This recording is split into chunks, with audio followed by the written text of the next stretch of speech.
Welcome to Hashtag with Navguzi Chwanuka. This is a place where we help you unravel social constructs, discuss self-development in line with mental health, emotional well-being, and everything in between that directly or indirectly affects us in the millennial world around us. If you're hearing my voice for the first time and are the kind of person who is not scared of being a better version of yourself even if it requires you to contradict who you were 24 hours ago, consider this your virtual home. I'm your host, Navguzi Chwanuka, and I cannot wait to engage with you in the various conversations.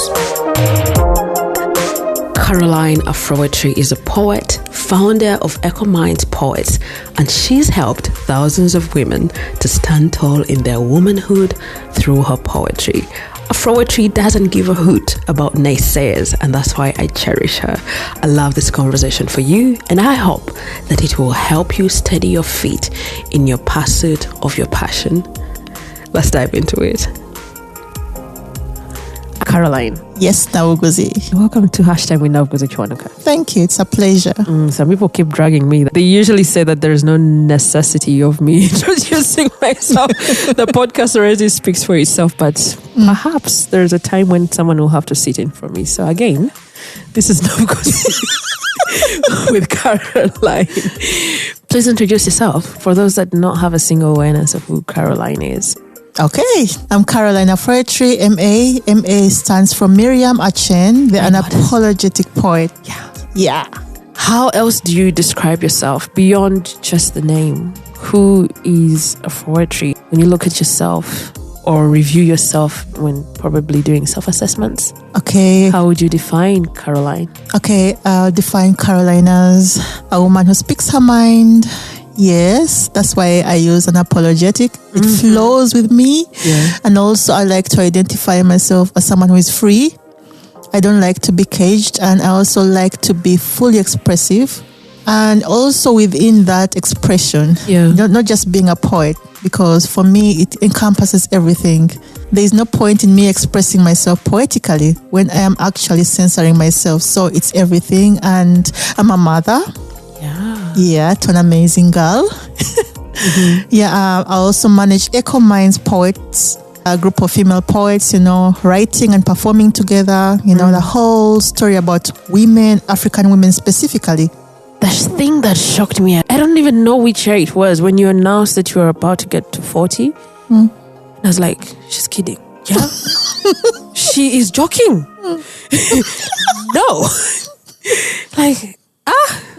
Because when you talk about yourself as someone who is free, I think that alone defines or describes it, because you just probably, you are fluid. Yeah. Maybe that is something you have to. Yes. There's a way how you just probably fit in wherever you want to be. Yeah. So when you mentioned the age difference, I was like, no, she's kidding, right? So I waited. I waited and waited for you to say, guys, no, I was just kidding. And it was not. So this year you hit the hallmark in April, and you also launched your book, Married to Society. Yes, I did. Tell us about you. How did it feel like hitting 40?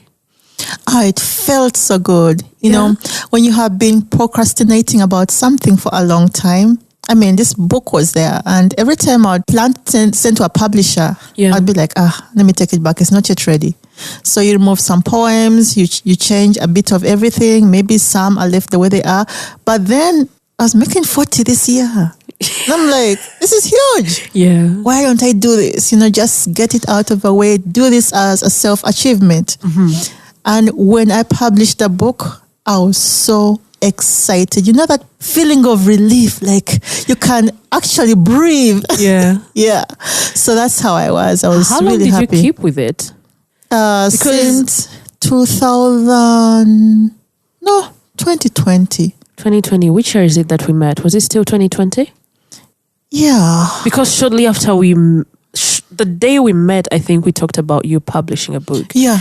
And I kept asking, hey, when is this book coming out? Because I wanted to have a conversation with you prior to its launch and, have this kind of platform where people are having these conversations. And then nothing. I know. And I'm like, okay. Yeah. Because I think that year you had promised towards the end of the year. Yeah. Nothing. I was like, all right. I was processing. So I believe 40 is such a huge landmark for you. You publish your book, you hit The fourth floor. Yeah. What it's called? EchoMind's Poetry Management. Yes. How did you come to produce this kind of idea? What inspired you? Okay, I attended many poetry nights, and every time I'd go there, I'd see like it's mostly male poets. Yeah. Then a particular woman went on stage and she was performing, and guys were like, they're like booing her off the stage. Oh. And she couldn't finish performing because of all the reactions she was getting. I found that annoying. So I went on Facebook, I put up a post. I'm looking for 5 female poets who are ready to start something. Mm-hmm. And of course, some poets responded. And then we sat together and redefined ourselves. What kind of poetry do you perform? Have you performed before? Where is your niche? What is your passion? And that's how we're able to come up with EchoMind's Poets. What year is this? What year are we looking at? 2019. Oh. Yeah. Doesn't seem new. It's not new. It's not new. No, like 2019 is too close. Oh yeah, it's too close. When you're counting the COVID year where nothing was moving on, and then we were trying to move on, and then we are hit back. Yeah. So it doesn't look like it's that fresh. I know. It feels like it has been there for a long time. Yeah. By the time I got to know you, that is 2020, and I'm seeing EchoMind's Poets, it felt like something that had been established for a very long time. I know. So how easy was it for you to have this formulation when you're having these conversations with, I should presume, young poets who are also females? Yeah. What was it like in your discussions? Were they still scared that they were going to be booed off stage? Some of them were worried. 2 particularly had no experience in stage. Mm-hmm. One was just trying to get a break in, all of them were actually new. Yeah. So I had to bring in like a few trainers, poetry trainers, to sit down with them and, go through the process of training. We had a bit of mentorship too in that early stage, and also give them an idea of what they would be like on stage. Even though they were still scared, but I feel like after we had our very first show at the National Theatre, everything changed. They were so happy. They couldn't believe that they were able to perform, and they were able to also have a good time compared to going to poetry nights where everything is, a bit scheduled and a bit, rough. Yeah. Yeah. So it was good. When I'm hearing this whole process of you bringing in a trainer and having these, young poets streamlined in something that they're looking forward to actualizing. Yeah. I feel like as the audience, we don't have so much awareness of what happens in the background. Yeah. I just thought someone masters their crafts and they come and just do their thing. Like, I thought maybe the training could happen in like school. So hearing this, I'm like, okay. There's a whole training process that happens. Yeah. There is always a training for voice, enunciation, stage presence, and all that, the use of gestures, and also pronunciation, So the poets have to go through that whole, training, because some of them came and are very soft-spoken. Yeah. And, when you're soft-spoken, the audience can hear you clearly. Or when you don't pronounce the words properly, they can't understand your poem. So they had to be taken through all that, so that when they're performing, even if the mics fail on stage, they can still perform without microphones. So it's, we go through all that. There's a whole boot camp. Yeah. When you are introducing yourself, you have talked about the poet managing EchoMind's Poets. Yeah. There's so many S's, sometimes I get confused. So managing EchoMind's Poets. Jesus, again, I'm struggling. There's so EchoMind's Poets. Yes. When it came to the management and your introduction as well, and also learning, because I've taken years of trying to understand who is this lady really. And you, at one point, you shared that you had to leave formal work for you to concentrate on poetry. And I was like, Because even me as a podcaster, if I come out and say I have left, I'm sure that people will be like, what made you come to that decision? I felt like I wasn't really getting the most from my job because I'd worked there from 2009. You know, and of course from Kampala then to Jinja, and it was the same procedure every day. Of course, in between I was writing poems, and at some point I started feeling like it wasn't working. I wasn't actually happy with myself. I was a bit frustrated because I was at work by 6:30 a.m. and I used to leave like about 7 p.m. So I had no life. Of course, my kind of life was going back home and writing, you know, maybe reading some books, something like that.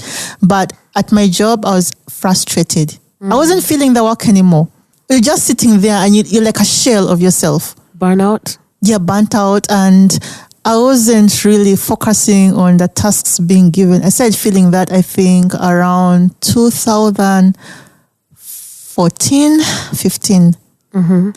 And I wrote my resignation letter. I left it on the computer. I was like, it's not yet ready. Whenever I'd come to work, I was a bit pissed off. My boss would ask me, are you okay? Maybe you should go home and chill. I'm like, no, I'm good. But I knew that was a process. I was like about to quit. So when that moment came, I was like, enough is enough. I can't take it anymore. I can't concentrate. I don't feel this job anymore. I just want to write. I want to be a poet. When it hit me, I walked to his office with a letter and I handed it over to him. And he asked me, are you sure, Carol? You know, you're one of our best employees. I'm like, yes, I am sure. Can I do something to change your mind? I'm like, no. Yeah. Okay, let me give you 2 weeks for you to go home and think on it. I'm not going to file this. I'm like, I made up my mind. He was like, no, go and think on it. But I left. I wiped everything I needed to wipe from my computer. I picked my stuff, cleared my desk, went home. 2 weeks he calls me. He's like, are you sure about your decision? I'm like, yes, I am sure. He's like, okay. Yeah. I've never felt happier. Oh, yeah? Relieved. That whole week after quitting, I was all over the place. I was in every poetry night, you know. And it felt so good, like our whole weight had been lifted off me. I wasn't happy. And here I am now, you know, feeling more at free, able to write, doing what I love the most. Writing. Yeah. Usually when there are people who, you know, seem experienced, talk about how it is important for someone to prepare themselves fast so that it's not hardful from employment to being totally unemployed. What was it like for you? I didn't plan because for me, I just shifted. I knew I wanted to do this, to be a poet. But the reality came. At some point, you know, when you're home, my dad asked me, now you've quit your job, you're going to be doing poetry. That's a leisure activity. It's not even a job. So you're just going to be, you know, doing nothing, you know, surviving on nothing. I'm like, this is what I want to do. And everyone else, of course, was reacting towards that same decision. Yeah. Even my mom didn't understand it. She was like, that is like doing nothing. Yeah, but for me, I knew this is going to be something. And I was determined to stay on that course, even if everyone else wasn't understanding. So that was the difficult part.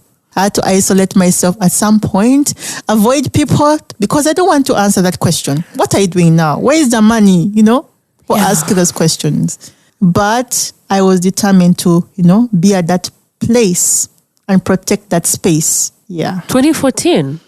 How many poets had you seen in Uganda? Actually, quite many. Is it? But I never used to talk to them. You were just seeing them perform? Yeah, I'd come and watch them perform, then I'd leave. Come and watch, then I'd leave. By the time you made the decision that you wanted to leave, had you performed? I had performed, I think. I was a regular at Ladu Poetry. It used to be at Gatomato. I used to come every month from Ginger. I would come ask my boss for like, you know, a day off. Or sometimes when he refuses, I would leave work like at 4 p.m., get on a bus. I'm at the venue by 8 p.m. I perform, sleep home, wake up at 5. I'm back in Ginger at my job. Yeah. I used to do that. That's serious dedication. Yeah. So how many times does that happen? Like about 5 or 6 times. Yeah, like every month they had something going on. Then there are days when maybe there is a workshop for poets and I want to attend. Yeah. Yeah, like fix something, I go and attend it, try and network. But then as days go on, I started feeling like, this is getting exhausting because I was also managing Ginger Poetry Night. Oh, you were already having something going on in Ginger? Yeah. At least we had once a month, and I used to MC and also perform most of the time. So it was working out well. I thought I could sustain that there, but I wanted more. It wasn't enough. Right. Yeah. Right. And then, so you got to a point where you felt like, man, no, I no longer want to be asking for permission or making something to pursue my passion. Yeah, exactly. When it came to you pursuing your passion, let us talk about the first 6 months. Because you've talked about the period where you started hiding because you're tired. I don't want to be answering this question. Yeah. Of where's the money coming from? How easy was it for the first 6 months? The first 6 months were not that easy because I had a lot of activity the first month. Like you had these gigs all over the place. Oh, but you were already getting gigs? Yeah. Dude. Yeah, it was. Hold on. So, you had at least had 6 appearances before leaving the job. Yeah. Were those appearances paying? They were not really paying. Poetry nights then were going to perform. And then the person in charge of the performances would just give you transport refund. That's how bad it was. So we used to just take something like that. And then, you just go home. You're like, I've performed. It's a platform. You left your job for what? Now I'm asking you what I think they might have been asking you. Yes.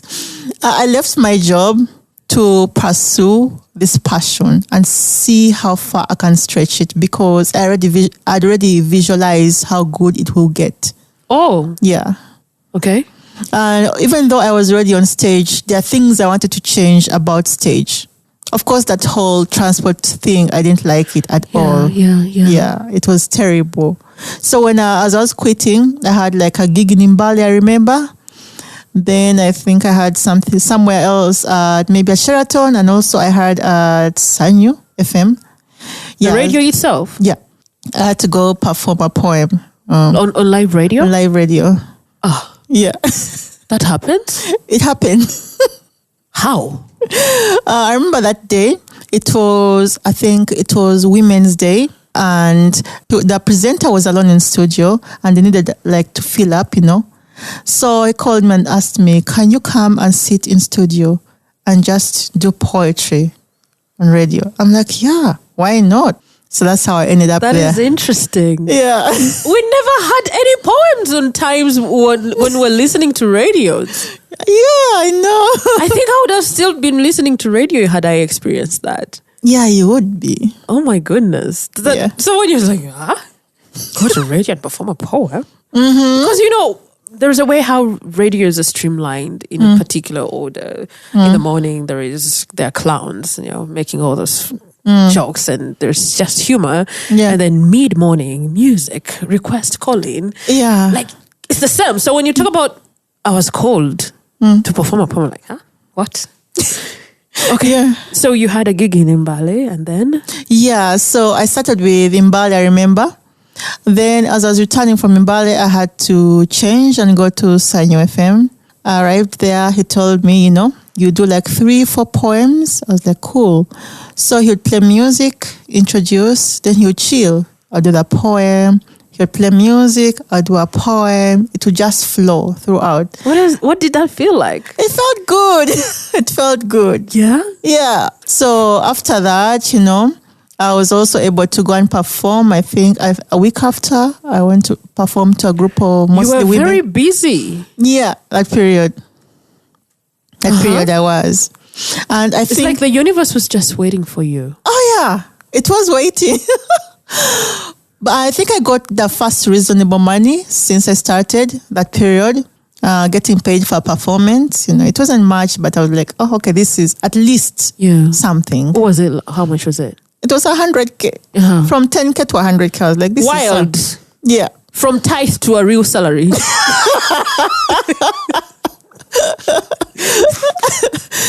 Yeah, so it felt good a bit. I was like, okay, yeah, I could continue with this. Maybe I need to adjust on this, change this. But of course, after that period, there was a dry spell. How many months was it very active? For at least 2 months, it was active. Yeah. Then there was a dry spell, as in no gigs. You're just showing up maybe to a poetry night and, just showing up, but no real gigs. So in that kind of period, I decided to write more and also maybe start creating my own content and start re-strategizing, what should I be doing differently as a poet? I know this will fail, this might work. So I was experimenting, Yeah, and after that period, that's when the EcoMinds dream came to me. After that first dry spell? Yeah. That's like how many months now? Because we had 2 months of activity and then 2 months, yeah. How long was the dry spell? A dry spell lasted, I think, about 5 months or 6. 5 or 6 months. I mean, I was still surviving, a living job. At least I wasn't broke. I was still okay. But I needed to, push myself and get something moving. So I started thinking about EcoMinds, how it would be like, how do I start? Yeah, so when I finish with the whole thinking, and putting things in place, I have like a notebook, I write everything down, what I want it to be like, how, So that's when I was able to start with a call out. Yeah. That is in 2019. Yeah. So should we say that it took you 3 years thinking about this process? Not 3, 5. Yeah, it took me that From long. 2014? Yeah. What is it that you were thinking about that you wanted to perfect in that period? I just wanted it to be different. I felt like it's not something I should rush in because I know there would be a lot of mistakes. Because usually also when you listen to what other people, the voices you get inside your head, like the discouraging ones, you feel like something might not happen correctly if you rush a process. So I had to, put all that in my mind and also weigh the options. Do I first focus on myself individually as a poet? Or do I go on out and first establish this and grow with them? Maybe after that, I'll be able to individualize myself. What did you feel like was challenging in coming up with, the foundation of this organization for the only females poetry space? What was challenging? Actually, did you feel like you would be welcomed? Because if you're talking about seeing a female poet being booed off stage, how ready were you? Because I don't know if it scared you seeing another female booed off.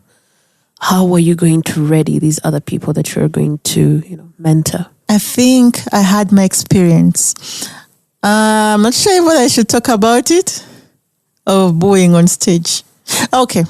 Yeah. It somehow shows up in every time I have to talk about it.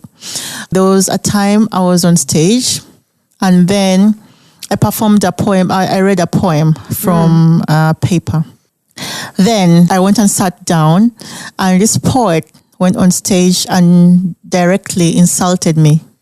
Everyone heard it. It was very rude. I was pissed off. I had all these poets coming around me and telling me, Caro, don't say anything. Don't react. Be calm. I was calm. Calm in a way that I wanted to say everything I needed to say at that moment, but I had to keep quiet. But then when I went back home, I was like, damn, I can't just keep quiet. Can I use the F word? I'll hold it.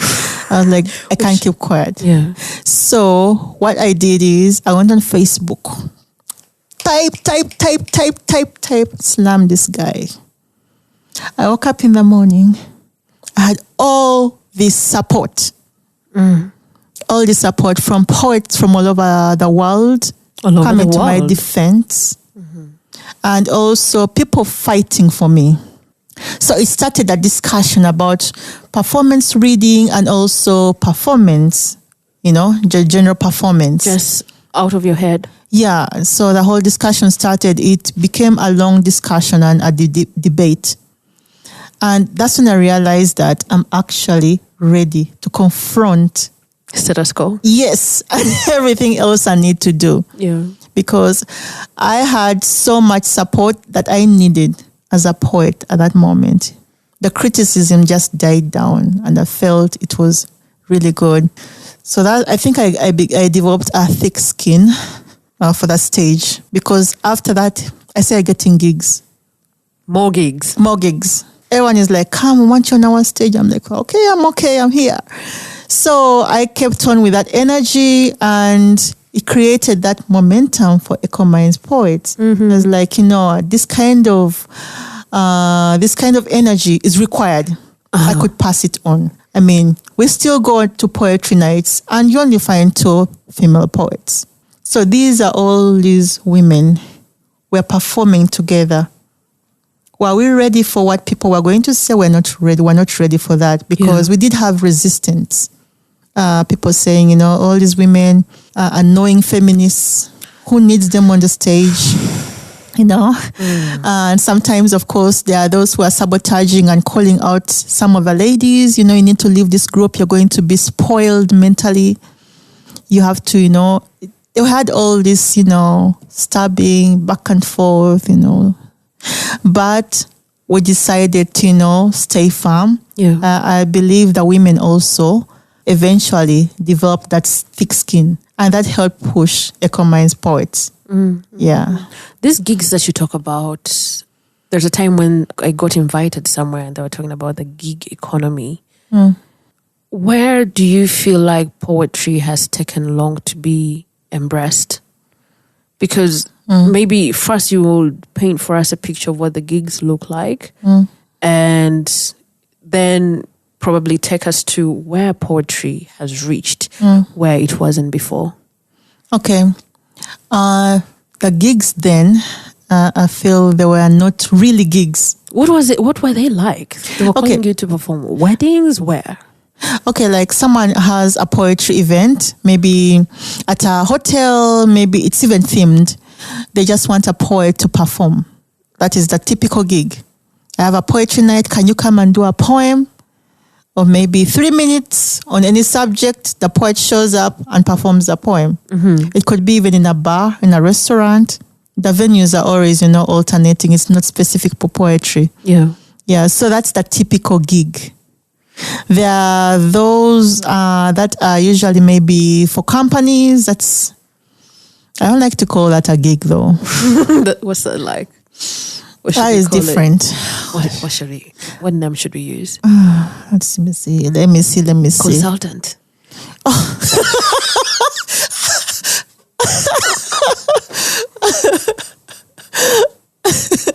Anyway, the typical gigs were just, calling you to perform. That's it. And you show up and just perform. Mm-hmm. Sometimes you don't discuss the payments or the terms of the performance or the theme. Mm-hmm. So it's good the poet is supposed to initiate that conversation prior to the event.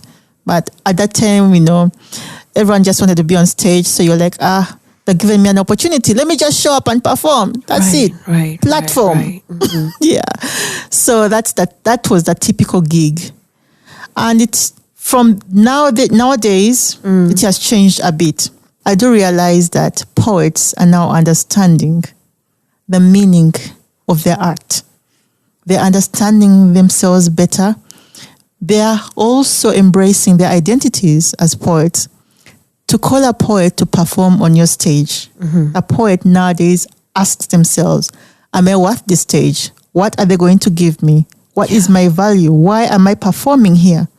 Who are the audience? Am I going to benefit from them? And if they give me this stage, what am I taking home with me? So poets these days are asking themselves these questions, which was different back then, where everyone just wanted an opportunity and they didn't care who gave it to them. Yeah. So that's how far it has changed. And also these workshops we've had, the business of poetry, understanding. Oh, you had those as well? Yeah. Interesting. Yeah. Because we have poets who are actually getting paid more to perform. In Uganda? Yeah. And those who have also performed elsewhere beyond Uganda. So when they come together and share this kind of information, the other poets are also able to, put a price to their art. It's very empowering. Yeah, it is empowering. So that's the shift right now. And I feel like it is good because even organizations are now hiring poets. When we have festivals and National Theatre, you'd actually not find a poet, but now there are poets. They include poets in their festivals. And that is really, really good. It has also changed the type of performance. Considering you used to just show up with the same poem every night or maybe the same 5 poems, now you have to write, you have to create new content. You have to catch up with the times. Huh? If it's in a bar, you have to perform a poem that fits that audience. People are drinking, they're not listening. So you have to perform in a way that they're fighting for the attention. Exactly. Tight. Yeah, it's tight. Actually, I don't like bar performances. Competing with the bottle is tight. It's tight. That is tight. Yeah. Yeah, so it has really changed over time. I feel we're in a good place right now. Oh, yeah? Yeah. Do you feel like you have reached the apex or towards the apex? Towards the apex. I haven't yet reached there. There's something else that has to be worked on? Yeah. Yep. So, Married to Society, the book that you published and launched this year in April. Too bad I don't have the copy. I know why. I gave you my reasons. I have some poetry books, but I've not read them. I get it. And I feel guilty because I also don't see myself reading them. I love to hear a poet do their magic. I don't want to assume that I'm also a poet and I start putting my emotions and feel like a fraud. I know. I can't. I just want to listen. I want to be brought. I think poets are like marketeers. Yeah. They want to sell you this product and you're feeling their emotions and that kind of thing. That is how I want to experience poetry for me.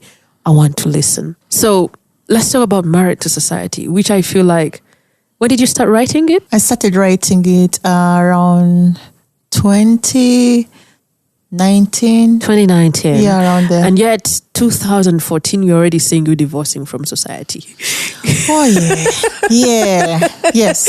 So let's first talk about Married to Society and have an understanding, perhaps even for those that did not have an idea that the book is existent. If there are still copies, at the end of the show, you'll give us details of how we can get the copies. Okay. Yeah. Married to Society. Okay, Married to Society is a collection of poems about a woman's struggles with society, how she views herself, how she deals with them, and all the challenges that come with, the different reactions she gets about her identity and also about the way society perceives her. So there are poems on abuse. There are poems on also mental health. Yeah. There are poems on also self-validation, self-love, and also her own struggles at home. Imagine a woman married and how she's dealing with that, and also how she's able to, reclaim herself. So the whole theme is about her daily struggles, and also trying to demystify this whole thing that women should be silenced and their voices, shouldn't be heard. So there's that whole struggle thing, where the woman's voice is really, really, really, really, trying to come out in the book. So yeah, Married to Society comes with all that. As a woman beyond stage, how often have you felt silenced? A few times. Yeah, like when I started writing about the vagina monologues, I felt I got a lot of resistance. Resistance? Yes. From men trying to tell me that it's unwomanly, a woman shouldn't be saying stuff like that, I am vulgar. They're trying to make me self-sabotage. So I got all those reactions, even from women. I mean, yeah. Society. Yeah, they were telling me it's ungodly. I didn't see that coming. So yeah, I felt they were trying to censor me, silence me, make me feel bad about myself, ashamed maybe. But the more I thought about it, the more I actually became more rebellious. I was like, no, if I allow this to silence me, I'll be putting myself in my own poems, the same poems I don't want to be. I have to continue speaking about this. And when I continued. They started getting used to it. Yeah. Yeah. Yeah. When was that? Is that something that started last year? Last year. Yeah. Yeah. And so far, what does that feel like? Do you feel, finally I'm here, I'm not muffled? Oh, yes. I feel so much better. I mean, I feel like my voice is finally out as it should be. And you're not looking over your shoulder? Yeah, I'm not ashamed. I'm not angry. It's all out there, and it makes me really feel good. There's that liberty that it brings, that feel good. And also, nowadays when I write about it, I see so many other women trying, to relate and connect. Even the men, they're telling me. Relate to the no, in a different way, of course. Like, we didn't understand this before, but now you're giving us, an understanding that this is not just about the vagina. It's about the woman, her voice, and what society is doing to her. So they do understand. Mm-hmm. And that is really good for me. You sort of answered the question that I wanted to ask a lot later when you talked about how mental health is also included in marriage to society. The question that was going to come to your side was whether you consider mental health in your craft. But now let's talk about you as a woman, you as a poet, being at that intersection. How mentally costly is it for you to survive in the industry? I'm looking for the words to explain that. Yeah, we have the time. Okay, as a woman and as a poet. Being at the intersection. Yeah. Yeah. Of course, there is a bit of conflict sometimes. Conflict? Yeah. Between myself as a woman and as a poet. Mm-hmm. There are, of course, certain situations you deal with. Like when I speak as a poet. Yeah. There are, of course, moments where mentally you don't feel at ease with yourself. And also the whole perception of society, where I am right now. How do I connect? Do I just put myself out there and be vulnerable and allow them to judge me? Of course, sometimes they do, and it gets to me. But then how do I react to that?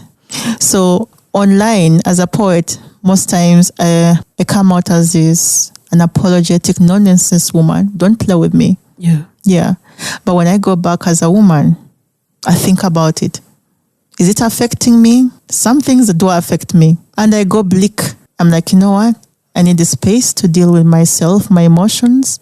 I need to just take a break and just deal with this. I'll just write quietly, but I will not show it. I won't come out and say it. I'll just deal with this. So, of course, yeah, there's always that. It does affect me because there was a period where I think I almost got depressed.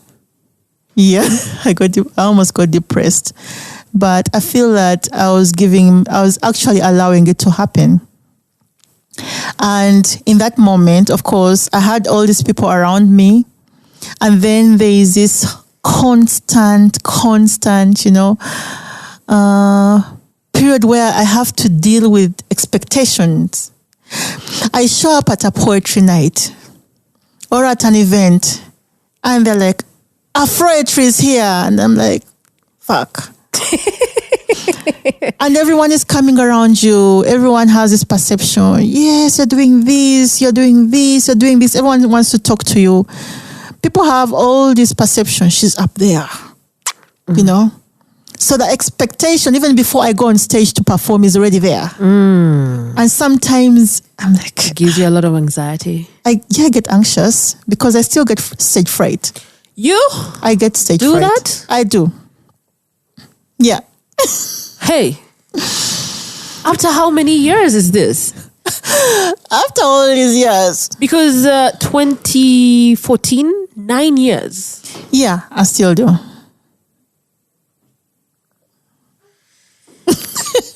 What is behind the stage fright?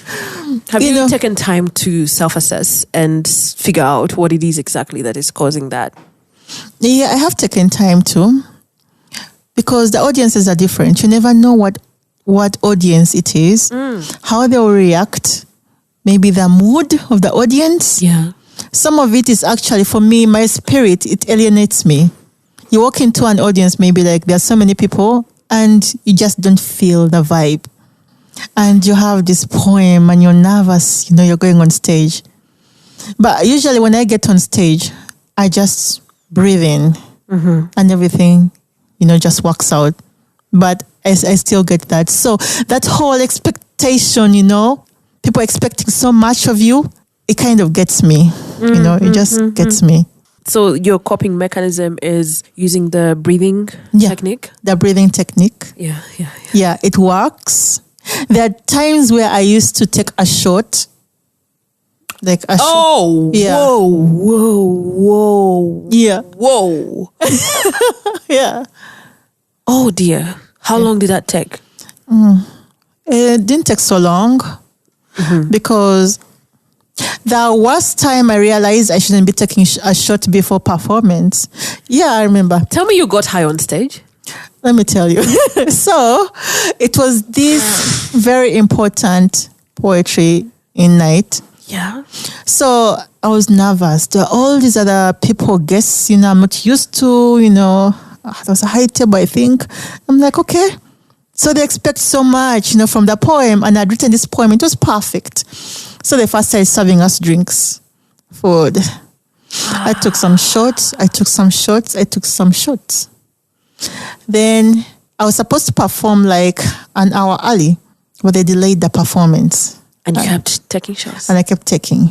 So when they called me up on stage, I went on stage. I performed the poem. Yeah. It was confident. It was a confident poem. It was really good. Okay. As I was coming off stage, I fell flat.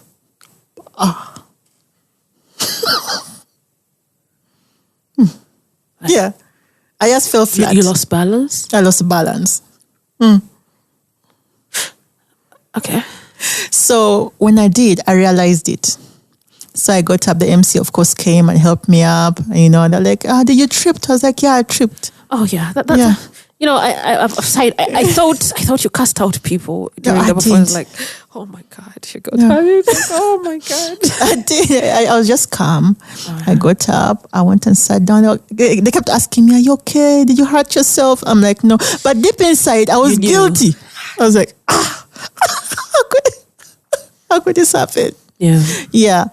But then after that, when you mentioned taking shots to help you with the stage fright, I had gotten scared that you're using it as a coping mechanism, and that can go wild. That's wild. That can go wild. What person have you seen extremely scared? Is there a moment where you saw someone extremely scared of the stage to a point of, breaking to tears, I think, or even just losing control of themselves? Is there something that you've seen like that behind the curtains? Okay, for me, I've seen, not for me, but I've seen other poets go through that. It's always scary. Always. Yeah. They break down on stage and they can't complete the piece. And then, of course, I know others who maybe they smoke a joint. Wow. Or take a drink before they get on stage to deal with their nerves. Yeah. So within the poetry community, people have their coping mechanisms. I get to realize that there are others who isolate themselves before performance. They go and sit in the corner and not talk to no one. Then there are those who will just show up during performance. They'll show up before because they believe they have to first stay away and then they just walk in. And then there are others who actually, their coping mechanism is good. Maybe they want to sit around people and just chat through. So everyone deals with something differently. Yeah. And I think I saw it better when I went for the poetry competition in Kisumu. There are all these other different poets. I wasn't performing, but I'd gone with the Ugandan team. So before performance, you could actually see the nerves. Yeah. One person is seated alone, not talking to anyone. Another one is lying on the floor. Another one is probably her head is down on the table. Yeah. Everyone is in different zone. There are those who are worried, shaking. Others need to be held. A lady went on stage and they gave her like 5 chances to complete her poem. She couldn't complete. Oh dear. Yeah. So yeah, it does happen. The nerves. Ouch. Yeah. So if this is common and you have a whole community, I have also learned there's a whole association that I usually call POW. I don't know if you guys call it POW. But I've named it POW on the side without consultation from you guys. Yeah.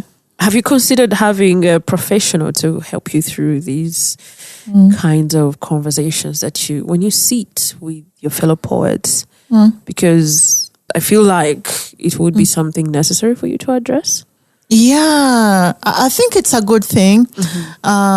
Even though POW is not, it's an association for poets, but it's not fully integrated. There are still poets who are not part of the association. They don't want to be part of it. And I don't want to be part of it. Yeah, and I feel those poets should be actually the ones driving the association, because most of them who are not part of the association are the older poets. So it's mostly young people who are, juggling here and there. But at least I have attended one mental health support group. One of the poets, Rashida Namulondo. I've heard of her. Yeah. Rashida Namulondo? Yes. She's currently not in the country? Yeah, she's not. She's a poet? Yeah, she's a poet. I just got to know her recently. Oh my God. I didn't know. She's a poet. I didn't know. Though now she's doing something different, community, and all that. Yeah, so she created this support group. I remember I attended. And we're all using theater to deal with mental health issues. And it was really good because she had all this circle, everyone is sitting on the floor, we're having a conversation, people are sharing their experiences. Then she's teaching us how to dramatize them, without actually, you're performing. Yeah. Yeah, letting it out. You translate your feelings into a theatrical performance. And it was really good. And all this breathing, I feel that is something maybe we can actually also do. Because right now, most poets are scattered. Everyone is dealing on their own. Others have stopped performing, writing. Yeah. Yeah. So it's really that, It would be helpful, I believe. Yeah. Because in every space, I think what we forget is that in every space you can be affected mentally and you need the kind of support. Yeah. That's true. That's true. Worse in the arts community. I mean, when you told me that part of other poets dealing with the stage fright, I was like, yikes. Yikes. Yeah. So besides the breathing techniques and then also off the stage, how do you take care of your mental health? Well, for me, I dance. I've seen you. Yes. I have seen you. Yes. I listen to music. I watch my movies. Yeah. Yeah. Sometimes I take a walk. I have this whole, family with my sisters at home. We sit and talk. Yeah. Sometimes it's a conversation with my mom. She's like my friend. Yeah. Yeah. So we chat. So there's never a moment where I'm feeling it's all balanced at home. Oh, there is a whole support system around you that you've created. Yeah. And I feel like that is something that we also have to take away from you. Yes. But is there something that you feel like we may have left out? That you feel like we should talk about? I think we have basically covered most of it. And also maybe my book. Yeah. My book is currently available in print, but on order. Oh, the copies run out? No, I have copies, but when someone orders, pays for a copy, I can find a way of delivering them. Oh, you see when we say it is on order, I usually know that this product is not available right now, but you place an order and then we make it. That's what I understand by that. Yeah, but you never know. You could place you could like decide to want a copy when the copies are done. When the copies are out. Yeah, but if you like order, if they're available, I deliver. If they're not here, if they're done, or the time you order, I can still arrange, Yeah. How does someone place an order? On mobile money. I read the numbers. Yeah. On mobile money, I have 0773 808 981. It's under the names Carolyne Miriam Achen. Then the Airtel is 0703 706613. It's under the names Lynette Nawire. Okay, so for those who are not in Uganda, they have to add the code +256 for that transaction to be successful. Oh, yes. And also have a way of liaising delivery fees. Yes. Because you don't want to cover that in the book money. That's true. What do you want for the listener walking away from this episode? What do I want for the listener? I'd want the listener to be true to themselves, to always, follow their dreams, and also try to also maintain a balance as you pursue your dream, maintain your balance, because you have to think about yourself and how your work affects you. I like to stress that because most often we we rush things and we don't think about ourselves. I have felt burnt out as I'm trying to help others. I'm neglecting myself. So there's always has to be a balance between what we do and also how it will affect us eventually. Yeah. And most importantly, for the poets to always be authentic. Right. Yeah. Thank you so much. You're welcome. Thank you. I think there is nothing more powerful than a takeaway of maintaining your balance.